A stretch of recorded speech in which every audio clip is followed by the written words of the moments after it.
आज हम लोग मैथमेटिक्स में एक मिस्टेक के बारे में पढ़ेंगे जो कि अक्सर मैथ्स का प्रॉब्लम सॉल्व करते समय हम फेस करते हैं। और कभी-कभी ये प्रॉब्लम ऐसा होता है कि बहुत मुश्किल होता है कि उस मिस्टेक को ढूंढना। तो बहुत सारे मिस्टेक में हम एक मिस्टेक के बारे में बात करेंगे जिसके वजह से हम अनएक्सपेक्टेड रिजल्ट मुझे मिल सकता है।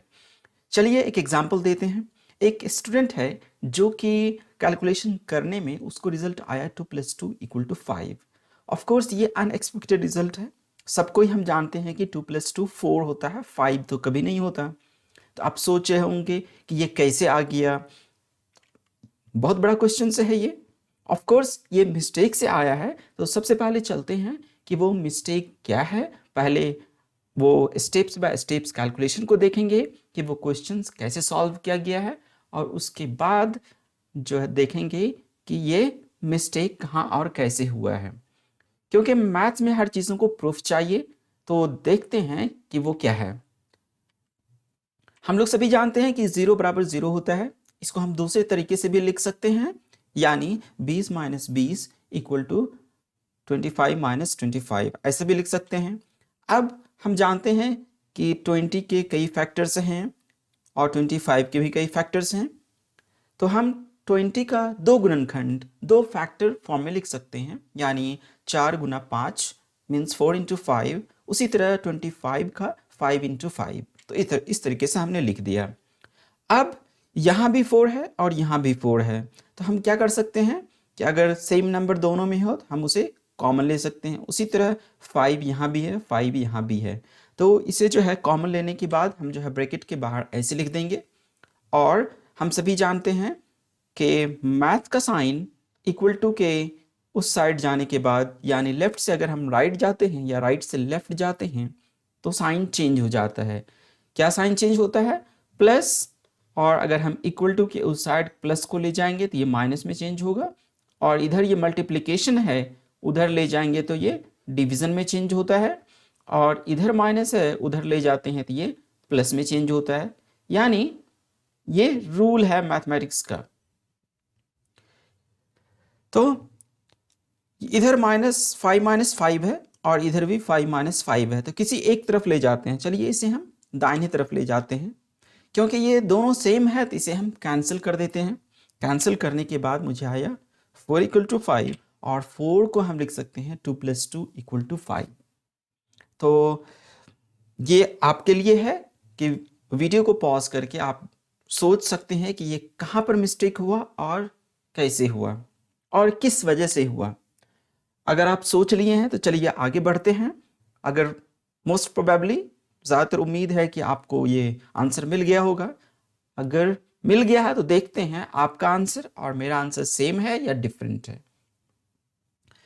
तो ये बाइपोलर नहीं है, यानी ये एक तरह का मिस्टेक है। हम इस तरह की क्वेश्चन दिमाग में अगर आता है तो ये गलत है कि इंसानिटी, बेवकूफ़ी, या फिर जो है ये बहुत सारे के क्वेश्चन जो हैं इस तरह का, ऐसा कुछ भी नहीं है।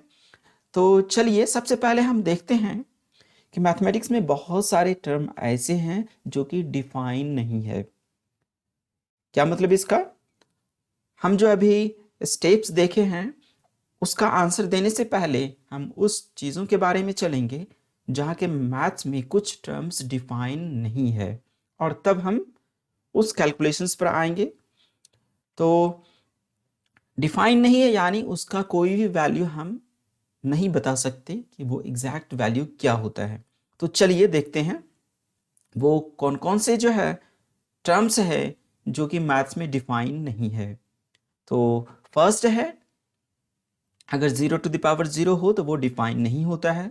उसके बाद है 0/0, इसका भी कोई वैल्यू नहीं है, यानी कोई भी वैल्यू इसका हम नहीं बोल सकते कि 0/0 कितना होगा।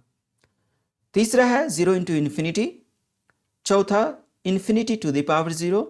और पांचवा है ∞−∞। छठा ∞⁻∞, सॉरी ∞/∞। एंड सेवंथ है 1⁻∞। एंड द लास्ट जो है वो स्क्वायर रूट के अंदर नेगेटिव नंबर है, उसका भी कोई फिक्स वैल्यू नहीं होता है, उसे हम इमेजिनरी या कॉम्प्लेक्स नंबर भी कहते हैं। तो इन सारे जो है नंबर्स, अगर कोई भी नंबर, वेरिएबल या कुछ भी अगर इस फॉर्म में होगा तो उसका कोई भी वैल्यू मैथमेटिक्स में दुनिया में किसी को पता नहीं है। तो चलते हैं, हम जो सारे स्टेप्स देखे थे उसमें जो मिस्टेक्स फाइंड करना था उस पर चलते हैं।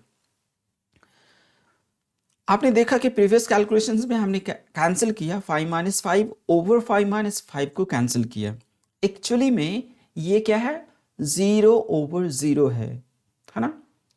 0 ओवर 0 को हम यहाँ कैंसिल कर करके और 1 के बराबर ले रहे हैं, यानी ये कैंसिल करने के बाद यहाँ क्या बचा, 1 बचा, और जिसे हम लिख रहे हैं 2 + 2 = 5। ये 0 ओवर 0 का वैल्यू हम यहाँ क्या ले रहे हैं, 1 ले रहे हैं। यही हमारा मिस्टेक है। अच्छा, आप सोच सकते हैं कि हम 0 ओवर 0 1 क्यों ले रहे हैं, क्योंकि हमने बचपन से पढ़ा है कि कोई भी नंबर में उसी नंबर से डिवाइड करने के बाद, भाग देने के बाद हमेशा 1 आता है, हमेशा 1 आता है। इसीलिए यहाँ भी तो सेम नंबर है, 5 - 5 है और नीचे भी 5 - 5 है, या फिर यहाँ भी 0 ओवर 0 है, तो दोनों सेम है, तो कैंसिल करके हम 1 लिख देते हैं। जैसे आपने देखा कि 5 ओवर 5 या 2 ओवर 2, ये सारे कैंसिल होकर के 1 होता है, =1। तो हमने बचपन से पढ़ा है कि कोई भी नंबर में उसी नंबर से डिवाइड करने के बाद हमेशा 1 आता है। लेकिन अब इस रूल में थोड़ा सा चेंजेस करना पड़ेगा ताकि इस तरह का मिस्टेक नहीं हो। उसके लिए हमें बोलना पड़ेगा कि किसी भी नंबर में उस नंबर से डिवाइड करने के बाद 1 आता है, लेकिन ये 0 के लिए एप्लीकेबल नहीं है। यानी इस पॉइंट पर मैथमेटिक्स का रूल जो है फेल हो जाता है। 0 ओवर 0 हम कभी भी 1 नहीं ले सकते। तो अभी जो हमने 8 केसेस पढ़े हैं, ये सारे 8 केसेस में मैथमेटिक्स का रूल ब्रेक हो जाता है, यानी जनरल रूल जो हम मैथ्स में पढ़े हुए हैं वो अप्लाई नहीं होता है। आप हर जगह डेफिनेशंस में पढ़े होंगे कि P over Q is a rational number but Q should not be equal to 0। ये क्लॉज लगा हुआ है वो इसलिए कि इस तरह का ब्लंडर, इस तरह का मिस्टेक हमारे कैलकुलेशन में नहीं हो। अब हम सोच सकते हैं कि किसी भी नंबर को हमने डिफाइन क्यों नहीं किया है, मैथ्स में डिफाइन क्यों नहीं है। वो इसलिए कि ये अनएक्सपेक्टेड रिजल्ट देता है, इसलिए वो उसको छोड़ दिया गया, उसको डिफाइन नहीं किया गया। इसका कोई वास्ता नहीं है कि मैथमेटिशियन इसको कैलकुलेट नहीं कर सकता है इसीलिए ये अनडिफाइन है, नहीं। कोई भी चीज़ है जो बनाया गया है रूल्स, वो रियल लाइफ में भी एप्लीकेबल होना चाहिए। अगर वो एप्लीकेबल नहीं है, हमारे प्रैक्टिकल लाइफ से मैच नहीं करता है, तो उन चीज़ों को वहीं पर छोड़ देते हैं और वो रिसर्च की बातें हैं। आगे जो है मैथमेटिशियंस इस पर रिसर्च करके और कुछ फाइंड करेंगे। बट अभी तक पूरे दुनिया में वो 8 फॉर्म जो है वो किसी को एग्जैक्ट वैल्यू पता नहीं है। ये सब सारे 8 फॉर्म आप या तो पढ़ लिए होंगे या फिर हायर क्लास में पढ़ेंगे अगर मैथमेटिक्स आप लेते हैं। और भी बहुत सारे इंटरेस्टिंग फैक्ट है, जैसे कि नेचुरल नंबर जैसे 1 2 3 4 5, इस सब को अगर जोड़ते हैं, सबसे पहले अगर हम पूछते हैं कि कितने नेचुरल नंबर्स हैं, तो कोई भी अनकाउंटेबल नेचुरल नंबर्स हैं। प्राकृतिक संख्या बहुत सारे हैं जिसे कि हम काउंट भी नहीं कर सकते। तो अगर आपसे हम पूछते हैं कि ये सारे प्राकृतिक संख्या का सम कितना होगा, यानी जोड़ने के बाद कितना आएगा, तो आप बोलेंगे नहीं ये तो बहुत बड़ा नंबर आएगा, या जोड़ नहीं सकते हैं, या इन्फिनिटी आएगा। इस तरह के आंसर आप दे सकते हैं। लेकिन हमारे इंडिया के ग्रेट मैथमेटिशियन, आपने नाम भी सुना होगा, श्रीनिवास रामानुजम, उन्होंने इस सारे नेचुरल नंबर को जोड़ करके दिखाया और वो कितने के बराबर है, -1/12 के बराबर है। यानी इसका एग्जाम्पल हम इस तरीके से दे सकते हैं कि अगर कोई आदमी आपको पहले 1 रुपया दे, उसके बाद 2 रुपया दे, उसके बाद 3 रुपये दे, उसके बाद 4 रुपया दे, इसी तरह से वो देते जाए,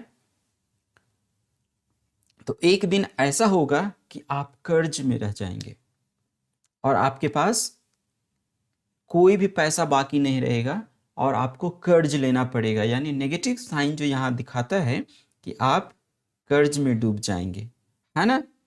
ये बहुत ही अनकॉमन फैक्ट्स है कि अगर कोई आदमी 1 रुपये, 2 रुपये, फिर 3 रुपये इस तरह से कंटिन्यूसली जमा करता है, यानी नेचुरल नंबर प्राकृतिक संख्या के फॉर्म में, तो उसके पास बहुत सारे पैसे नहीं होंगे, उसके पास सारे पैसे खत्म हो जाएगा, वो कर्ज में डूब जाएगा। तो दूसरा इसका जो है बहुत ही सरप्राइजिंग, बहुत ही आश्चर्यजनक फैक्ट है, सच है कि आप किसी भी यूनिवर्सिटी में, पूरे दुनिया की किसी भी यूनिवर्सिटी में आप इस नेचुरल नंबर का सम -1/12 अगर आप लिखते हैं तो आपको 0 मार्क्स मिलेगा, आपको फेल कर दिया जाएगा। आपको लिखना पड़ेगा कि ये इन्फिनिटी है या वेरी बिग नंबर है, अननोन है, अपरिभाषित है, ऐसा लिख सकते हैं। जबकि दरअसल में ये -1/12 सारे प्राकृतिक संख्या का योग स्ट्रिंग थ्योरी जो कि रिसर्च का पार्ट है उसमें यूज किया गया है और श्रीनिवास रामानुजम इसे साबित भी कर चुके हैं, लेकिन ये रियल लाइफ में एप्लीकेबल नहीं है। इसलिए आपको ये मानना पड़ेगा कि इसका ये मतलब नहीं कि इन चीज़ों को मैथमेटिशियन नहीं निकाल सकते। मैथमेटिशियन ने प्रूफ कर दिया है कि सारे प्राकृतिक संख्या का योग -1/12 होगा, लेकिन यह रियल लाइफ से रिलेट ही नहीं हो पाता है। तो इसीलिए आप किसी भी यूनिवर्सिटी में जाएंगे तो आप जो है सारे प्राकृतिक संख्या का योग -1/12 अगर लिखते हैं तो आपको फेल कर दिया जाएगा, यानी आपको मिलेगा लड्डू, 0 मार्क्स। अगर आप लिखते हैं कि सारे प्राकृतिक संख्या का योग इन्फिनिटी है या अपरिभाषित है तो आप पास हो जाएंगे। ऐसे बहुत सारे फैक्ट हैं मैथ्स में जो कि अभी तक अननोन है, उस पर रिसर्च हो रही है। चलिए एक और फैक्ट जो आपके लिए है, अगर आप इंटरेस्टेड हो तो इसमें ट्राई कर सकते हैं कि ये इनफाइनाइट सीरीज है, यानी डॉट डॉट का मतलब हुआ ये इन्फिनिटी की तरह इसी तरह से मेंटेन कर रहा है, तो आप इसका सम फाइंड कर सकते हैं। ट्राई कीजिए। Thank you.